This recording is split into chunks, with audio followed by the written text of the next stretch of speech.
And we're live. What's up, everybody?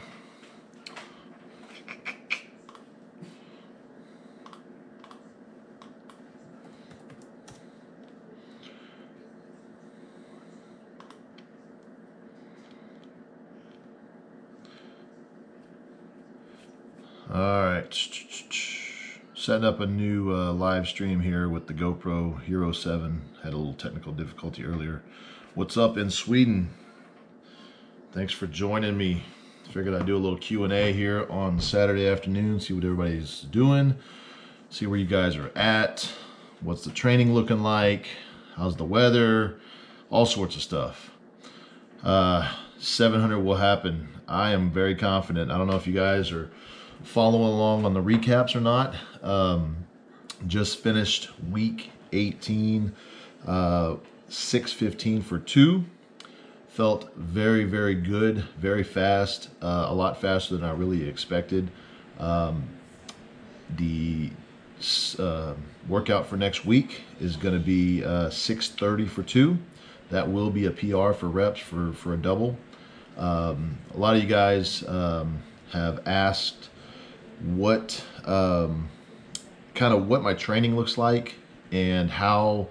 Well, for one, I've had some comments about, and of course it could be some trolls and things like that, but I think there's some legitimate questions out there about how peaking works. And so I'm going to kind of tell you guys a little bit about how my own training works and how most powerlifters will do their peaking for a meet. It doesn't necessarily equate to everybody's training, but a lot of the people that are just kind of getting strong or trying to get stronger can benefit from this particular approach.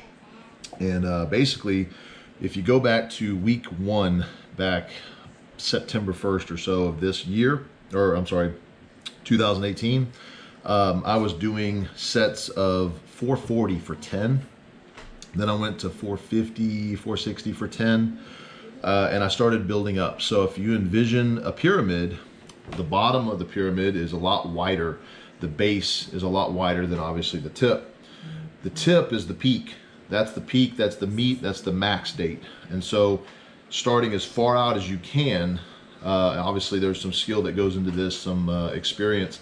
You want to set a solid base, a solid foundation for this building that you're building up. And I normally start about 20 weeks out. It happened this way with my road to 2,100 pounds, and it happened this way on my previous road to 700, where I came up a little bit short and got 672. I'm actually mimicking that exact training cycle almost to the T. There's a few accessories that we've changed out. There's a few rep schemes and things like that that I've changed out just due to some strengths that have come, kind of shown themselves, some weaknesses that have exposed themselves, some things that I wanted to definitely work on with my coach. But in a nutshell, basically what we've done is we've gone from sets of 10 for 2 to 3 weeks to sets of 8 for 2 to 3 weeks, sets of 6, sets of 4, 5, and then down to 3s, and now we're into 2s. Now, there's no set schedule, not in this particular training cycle, not for me. Basically, what I've done is gone 100% on feel and feedback. So I go with however I particular, or how I feel on a particular day. There's been a couple times, a couple of snags, little speed bumps, which is normal, but definitely have not had as many as I could. So I'm very lucky about that. But back on week 8, I pulled, not pulled, it was nothing serious, but I treated it as if it was serious. My right pec on a 315 warm-up of all things on a deload week where I was only going to go up to about 405. Got a little out of the groove with it, and just I felt a little bit of a pop, a little bit of a strain. Shut it down, walked out of the gym, didn't come back in until the next week, where I had 525 for a set of 5, and I only got 4. Shut it down, didn't do the 5th rep. Went ahead and tried to do it again on the second set, 525 for 5. Got 1, called it a day, and just knew that my pec was not ready to go yet. So I redid that week, the next week, and got 525 for 5. So that's kind of what I'm talking about with speed bumps. The following week, we went up to 545, went off without a hitch. From there, we went on and on and on, and we have not had a speed bump until this last week. And at this point, I will not consider it a speed bump. I did the 585 warm up last Monday. You'll see on the recap, week 18, the latest video that's up. Got a little bit out of the groove on the left side. Just, I mean, it's barely, you can barely tell, but it just went out a little bit.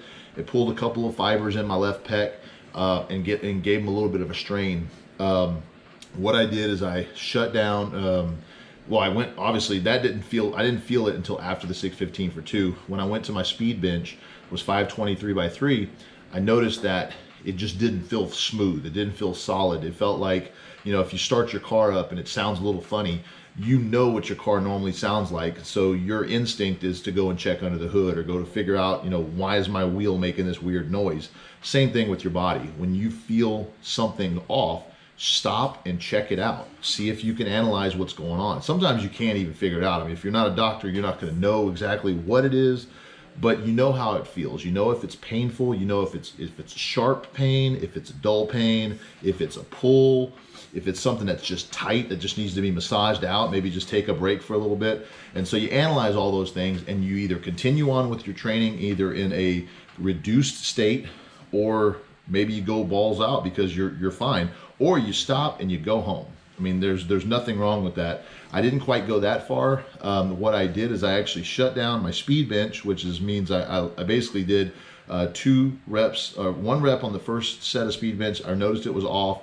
I went and kind of rolled out a little bit on my back to loosen up my delt. I loosened up my shoulder a little bit to make sure that maybe it wasn't just pulling and it was tight. Massaged, not hard, but just a little bit on the pec. And it was definitely sore, which is not normal in my workouts. So I knew that I was going to have to be very, very cautious. I went ahead and said, you know what, let's just stay really, really close on this next set. Let me see if I can do a speed bench. And I did 2 reps. It was fine. It moved. I didn't feel any pulling, but it didn't feel smooth. So I went ahead and just told my spotter, hey, go ahead and grab it on this 2nd rep. I'm not going to do a 3rd. I'm not going to do any more speed bench. I didn't do any of the reverse bands, which are definitely going to be a really, really heavy. That would have gone up to 675. That was not worth the risk. So I figured, you know what, I'm going to go ahead and skip anything that has to do with pecs for the rest of the day. This was last Monday.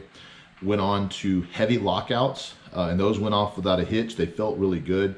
I went to 585, which was obviously less than what I had just benched, but I wanted to make sure that I was kind of activating the triceps again because it had been about 20 minutes since I hit the bench. Went on to 675 and then 705 for like a 10-second hold. Actually, no, it was about a 20-second hold. And it felt really, really good. I felt awesome underneath that kind of weight. It really, I need to hit my CNS. That was kind of my way of hitting the weight without actually further injuring or further straining the pec. Went on and skipped out on the dips and went straight to tricep rope and some seal rows and felt fine. Went home, iced for about 3 days. My second bench day came in on Thursday, which is Tuesday, Wednesday, Thursday. That's 3 days later. And went ahead and said, you know what, I'm going to try to do my flies. That was the other thing I forgot to do or didn't do on Monday, is my pause floor flies, my dips, and obviously I didn't do speed bench or the reverse bands. So those were skipped out, but I did everything else on accessories, felt fine. Did my dumbbell bench with hundreds, those felt fine. Went ahead and said, you know what, I'm going to go and start warming up with the 245 was the top set for 2 sets of 5 on for the weighted dips. That went off without a hitch. So I feel like the pec is 100%. I don't feel any tightness, any soreness at all. I'm still icing it just to play it safe. I'm actually icing it and then I'll start heating it tonight. And this is Saturday night. So I'm actually going to take my bench day on Tuesday this next week, week 19, just to play it safe. If I feel anything off, I'll shut it down, obviously, but I'm pretty sure that we will be in a very good position, 100% healed up. There's no joint pains or tendonitis or anything like that. But what I'm basically getting at here is that twofold. One is you have to approach your training in a smart way.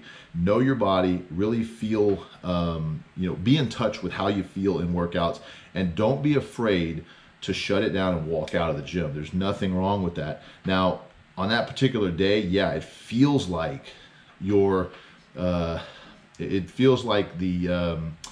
it's not a tough thing to do, like you're punking out. It really, trust me, it's a hard line to walk. But think of how much better you're gonna feel when you come back the next week and freaking annihilate the weight that you hit the previous week, and you're not going to be sore at all. That's where the glory comes from. That's where you look tough. That's where, if you care about image, that's where you're going to get your glory. Sometimes you got to pick your battles. The other thing is, kind of getting back to the peak. A lot of people will ask me, okay, you only hit 615 for 2. Those are the people that don't understand how peaking works. When you're able to hit 615 for 2, it does not mean that you're able to do a certain weight for 1. Now, some of these rep calculators, they're pretty lax, and there's like 15 different ones, and that'll tell you right there, none of them really work. Some will work, some work well for others.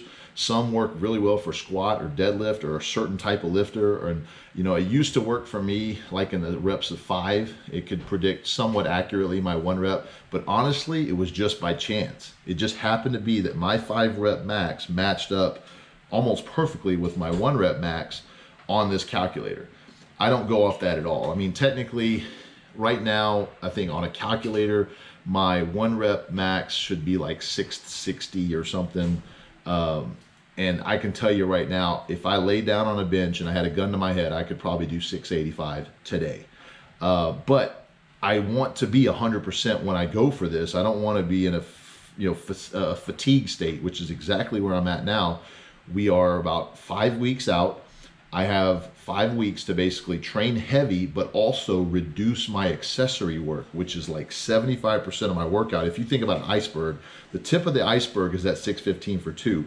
The rest of the workout and the next day that I do my day 2 is 75 to 80% of my workouts. And so all of that workload is going to decrease over the next 5 weeks, allowing me to go in the gym, hit my top sets, and still have a crap ton of energy that I'm not going to use up. I'm going to store for the next week. And then you're going to start seeing 650 or 630 for 2, and then 660. And you're going to be like, how the hell did he jump 30 pounds in 1 week on his bench? It's because of the way that the fatigue management works. You drop that fatigue off, you start to show your fitness level, and then you prepare for the meet.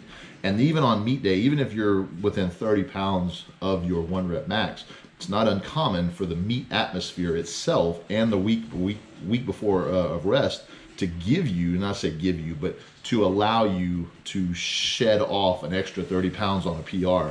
So, for the ones that are being boneheaded, I don't really care about answering your comments on that. How does it equate to a 700-pound bench?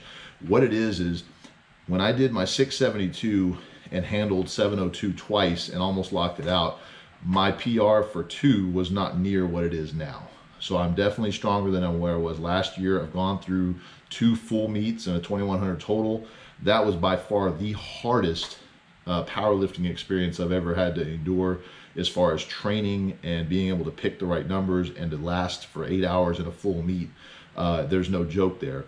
I've said time and time again that 771 deadlift took more out of me than any bench has ever.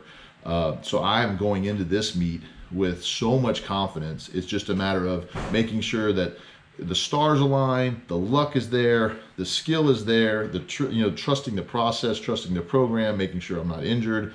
All those things, as long as the things that I can control are going to be in line, there's no doubt in my mind that on meet day, something special is going to come out. It always does. That's just how it goes. So I'm going to start answering some of you guys' questions here. I appreciate you guys kind of being patient with me there, but I definitely wanted to put that out there because I get a lot of those questions.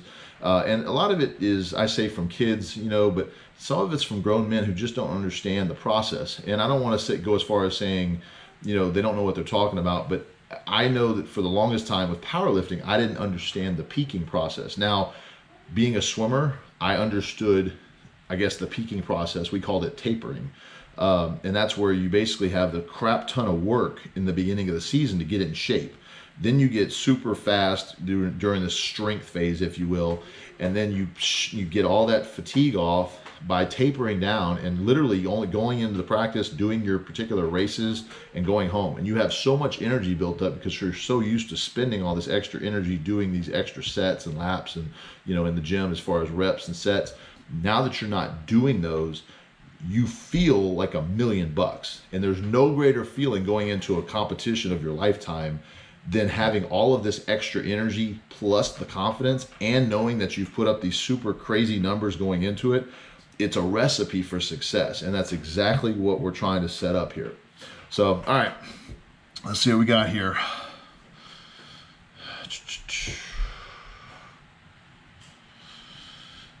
From Poland, what's up in Poland? Do I think Maddox will break Kirill's record? I think Maddox has got a darn good shot at it. Maddox is a big guy. He's got a lot of room to grow. He is still not technically sound in bench, which that's not a put down or anything like that. It's just, I remember, and I still think I have some work to do. Nobody's perfect, and there's always something you can do, but there's little things that you notice when you watch somebody else lift, and I'm sure people notice it when I lift, and then we can critique each other. And I remember at one time he was doing 661 at the same meet as I was, and I said, man, you're never using your legs. You use your upper body, which is phenomenal, but if you just plant your feet and don't move them and literally leg drive, not over leg drive, but if you just use your legs, you will blast off. And I've noticed in the last year or so, he's been really using his legs. So it's not a bad thing that I say, you know, critique the lift, but I think Julius is hitting his stride now. So yeah, I definitely think he will definitely take down that record and put up something pretty hefty here pretty soon, which it's kind of bittersweet because I'm right on his heels and I want to take whatever record he takes. So it's friendly competition. So when I cheer him on, I'm like, God dang it, he's going to set the bar pretty high and I'm going to have my work set out for me. But that's the whole name of the game. So Enzo, well, good luck on that 275. Okay, Benjamin, best way to increase your bench. For one, get on a solid program, stick to it for 6 months, let's say. Don't get off of it, don't deviate from it. Build it up and get very comfortable with building your technique and your form. Don't worry about adding the weight. Slowly add weight, even if it's 5 pounds a week. Even if you aren't able to add weight every single week, if you're able to perfect your technique a little bit better each week, or maybe not miss that one rep that you constantly are missing, or you're able to perfect your form, have a little more